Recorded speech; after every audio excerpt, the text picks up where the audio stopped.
And today I'm here to talk to you guys about stories of locomotion's impact. So why storytelling? Why is it important to locomotion's work? We really started this piece because we included it in one of our grants because we saw the success and the impact that raw storytelling had with other organizations such as Humans of New York and Humans of St. Louis. For me personally, it is also a passion. I've been following Humans of New York for several years now and always found it intriguing how he talked with folks on the streets, got their stories, and how you could connect with them all around the world. And then lastly, storytelling helps to lift the voices of those that we don't hear because they aren't asked to be heard and they don't think that their experience matters or is important. So actually, while I was doing one of my stories with Sophia, she brought up this point and directly quoted saying that, I think that the lower income neighborhoods are really being looked over, not being cared for. They aren't even being thought about. It's just like a forgotten thought. And so what are some of the benefits of storytelling? I've seen a lot through doing this through last fall and early spring, but here are some of the major benefits that I've seen with our storytelling. So stories first help to cross barriers and most importantly, break through them. With this process, you get to talk about lifting voices and the people who aren't heard as much. And those tend to be the people that have to cross the most barriers. So we're finally getting to hear their stories and their experiences. Usually these people aren't in a position of power and they aren't able to talk with folks that are in a position of power, whether it's, they're not engaged in civic meetings, or if they're not able to be a part of it because of the timing, usually they just don't have the ability to talk to the people that are in position of power. The other cool thing with storytelling is that it helps to build an authentic platform for conversations about other people's experience with transportation. Storytelling just paints a picture of how people experience what they experience. And the other cool thing about having this authentic platform is that when you share a story of your experience and you put it on somewhere, for example, like social media, it gives this invitation to folks to comment on the posts, especially if they feel compelled to, and if they relate to the issue that's being discussed. So I actually saw this with a couple of the posts that I made on social media, but here specifically, I made this post with Jack, where I was talking about a statistic where protected bike lanes has shown a decline for fatalities for all road users. And in Jack's storytelling, he actually brought up how he doesn't feel safe if there isn't a protected bike lane, and talking about on Scott Boulevard, where people are driving 45 to 50 miles per hour down there, and how there is technically a bike lane, but just don't feel safe in it. And so the really cool thing about this post is like people liked it, but as well as there were two people that related and felt so compelled to comment on it and say that they do the same thing and that they don't feel safe, as well as saying that, I was riding down there today and I agree 100%. And then the really cool thing on top of that is having people share the posts. So people felt connected to what he had to say in his story, that they shared it with other people on their social media. So some impacts of storytelling. First of all, it helps to humanize statistics and the facts that we see in our transportation data. By humanizing the stats, it just creates empathy. It's really easy to connect to a person rather than a statistic. It also shows how problems are connected to transportation. I mean, in every story that I have done, people talk about troubles of getting to jobs, safely getting around town, and also how it affects their quality of life. It also raises questions in the current systems that we have and how they can best serve everyone. Things can be and are more complex than they look on the outside. So by listening to the stories that people have to say, it gives you a better look at the overall system and how it works for everyone. And then lastly, it just really makes you think about others and how they experience their transportation. I think that it's really easy to understand how we experience transportation, but through these stories, we see things and hear things that we would have never thought about before. And so how do we do our storytelling? The way how it kind of structured it is we identified like the important areas in our work, areas that we believe that are important about statistics with transportation. And most of those are related to the Vision Zero priority neighborhoods, which these neighborhoods with primarily communities of color, people of low income, and a lot of people who don't own cars in this area compared to other places in Columbia.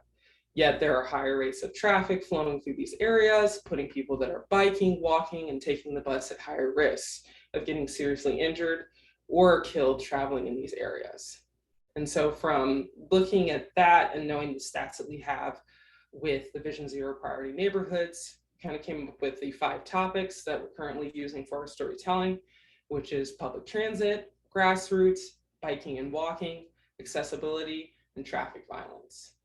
And so whenever I'm seeking out to do a story, I usually find somebody to talk to, whether it's I know them or I don't know them. And the really awesome thing with the storytelling is I try to navigate the conversation around what they tell me in the first few minutes to either fit under one of these topics or just kind of let them flow naturally and just talk about their transportation experience in general, because most of the time it fits under one of these 5. And the one thing that I really enjoyed with the storytelling is that it's the perfect opportunity to just sit back and really listen to what folks have to say. So I don't take any notes. I just record the conversation. I sit back, we talk, and have a good time. And so now I want to share with you a couple of the stories that I've been able to capture this past about year with a couple of folks so that you can get a look on it as well. So first up is Jack. He was really fun to talk to. He came in with a lot of knowledge. He went to college here at Mizzou. So he moved here to Columbia. So he's lived in Missouri. He's also lived in Iowa, and he's also lived in Tucson, Arizona. And in all of these communities and cities, he has commuted via bike, walking, or taking the bus. And so here's a little snippet from his story. It says, here in Columbia, there's a bike lane on Scott Boulevard, but they're going 45 to 50 miles per hour down there, and they're always speeding. Technically, there is a bike lane there, but I don't feel safe. So I do the wrong thing and ride on the sidewalk. I know a driver has to hop a curb to run me over. They're going to damage their car getting to me. As a bicyclist, it's all about shaving risks and minimizing my risks in any situation. So where there are bike lanes and they're protected, you just feel a lot better about being in them. I think protected bike lanes in Columbia would be a good idea. People would feel safe to actually ride on them. And so I thought this was really cool for him to share and say, because this is something that we hear all the time from people about how, there are bike lanes, but that, paint doesn't protect my life from the vehicle that's driving next to me. And he also shared a little bit of his experience in other cities where either the bike lanes were separated from car traffic or there were protected bike lanes. So next up is Sophia, and she is one of our neighborhood leaders. She is extremely active in the community and works closely with her cooking business, Grandma's Southern Eats, as well as Sophia's Helping Hands, which helps to focus on getting folks their basic needs. And so she said, Me being the person that always wants to help someone, I started going to my neighborhood meetings and never missed one. I came to advocate for the children and the families out there. I kept feeding the kids. I would have Halloween events, Easter events, and more. All I knew is that I have to feed them and not ask questions. I just have a love for them, even though I've now moved. But when we had the neighborhood bike event, it was wonderful. They were glad you all came out with the bikes because nobody's ever done that. They've never had anyone show up with their stuff and let them participate, except for whenever I bring things. And so this is really heartwarming and cool to hear. Last fall, we were lucky enough to go out to her former neighborhood and bring out our bike fleet and just grill a couple of food items and just hang out with the kids, teach them how to ride bikes, as well as like playing bike games. And they just flocked to the area and it was a lot of fun. And so it's just rewarding to know that it was nice to get out into the community and how much the kids and the parents appreciated that. All right, next up is Felicia, and she is also one of our neighborhood leaders. She's also very active in the community and works at Job Point, and she's lived here in Columbia for over 20 years now and has had a lot of experience with the transportation here. But she actually grew up in Milwaukee, where she talked a lot about that experience and being able to use a reliable bus system. And I thought she had a really good piece in her story about her experience early on with Columbia's public transit. So she says, there used to be a time when I worked on Stewart as a teacher. We would walk out and there would be a bus that would come right down the corner. I used to take my classroom as a classroom trip to get on the bus and just ride around the city. Well, then they changed the routes and that was no longer available. I didn't understand the bus routes and why they changed. I mean, they just took it out of an area and placed it somewhere else. All of a sudden, you had to walk at least 2 or 3 blocks to get on the bus. And I think this is a common issue that we see with our current system of where bus routes may change, but it's not well communicated. And even though she was using this as a classroom trip, there are people that are probably using that bus stop that needed to use it, but might have not known that it had changed. And so I think it really talked to about how like communication can be better and with our public transit and with the community in terms of when routes change and stuff like that. Right. Next up is William. And so we actually went out to the bus station just after it snowed the ridiculous amount the first time and tried to talk to a couple of folks there. And we luckily got to talk with him. And he has had like a ton of experience with public transportation in Columbia for several years and just trying to maneuver around the city.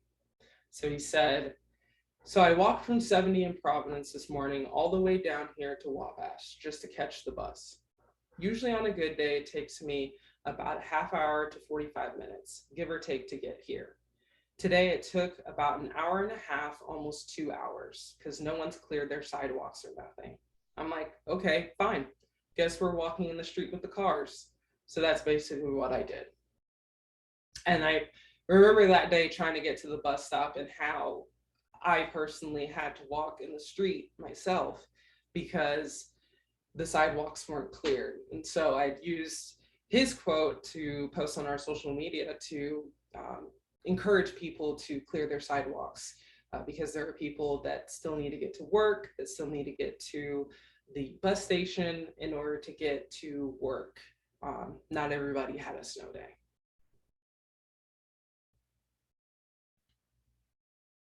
Next is Deanna. She is one of our newest neighborhood leaders, and I was really excited to talk with her. She's been blind since she was a teenager, and she has had a lot of experience with traveling in different cities, transportation, especially here in Columbia. and most importantly, has had experience with paratransit. And so she was able to share her experience with that, as well as her living experience related to transportation, as well as how the other people around her are affected by it as well. And so she said, we do a lot of traveling, and one of the biggest hurdles for employment for anybody with disabilities is transportation. If you can't drive, then you have to live in areas where there is public transportation. With the way Columbia is growing, one of the problems I noticed right away is a lot of the low-income housing is out in places like this area where it's not on a bus route that operates frequently enough. If you have to depend on paratransit, they're not always timely because of the amount of people needing this service. So it's very hard to hold a job if you're going to have to depend on them or public transit to get you where you need to go in a timely manner. So you always have to plan for the window of paratransit because they'll try to get there on time, but that may mean picking you up 45 minutes before or an hour before, or some ridiculously long period of time where you just ride around until they're able to get you to the right location. If what you're doing takes longer than the window that they've scheduled you for, you may risk missing your transportation home. If you finish up early, you may be hanging around someplace for an hour. It doesn't happen often, but for the one time it happened to me, it was distressing. And so I mentioned up earlier in her story that about where she lives and how there's a lot of low income housing. And she was talking about up north, just off of Range Line behind Mosier's area, where there's a lot of low income housing, but it is hard to get to the bus, or the bus doesn't run often enough for people who live out there and need to depend on it.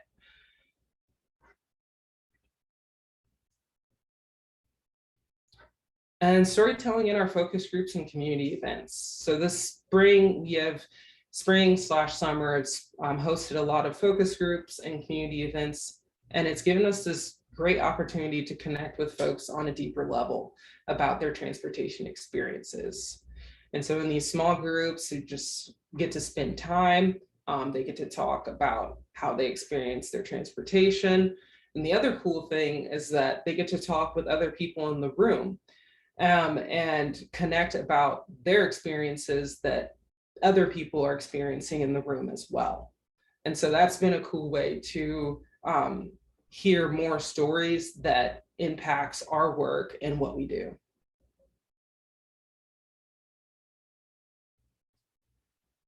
And then continuing stories. So with the storytelling, this piece of our work, we hope that it helps to continue to get us out into the community, and that it can help to continue to show how transportation as it affects all, and to most importantly, give a platform to folks so that they can speak about their experiences and be heard.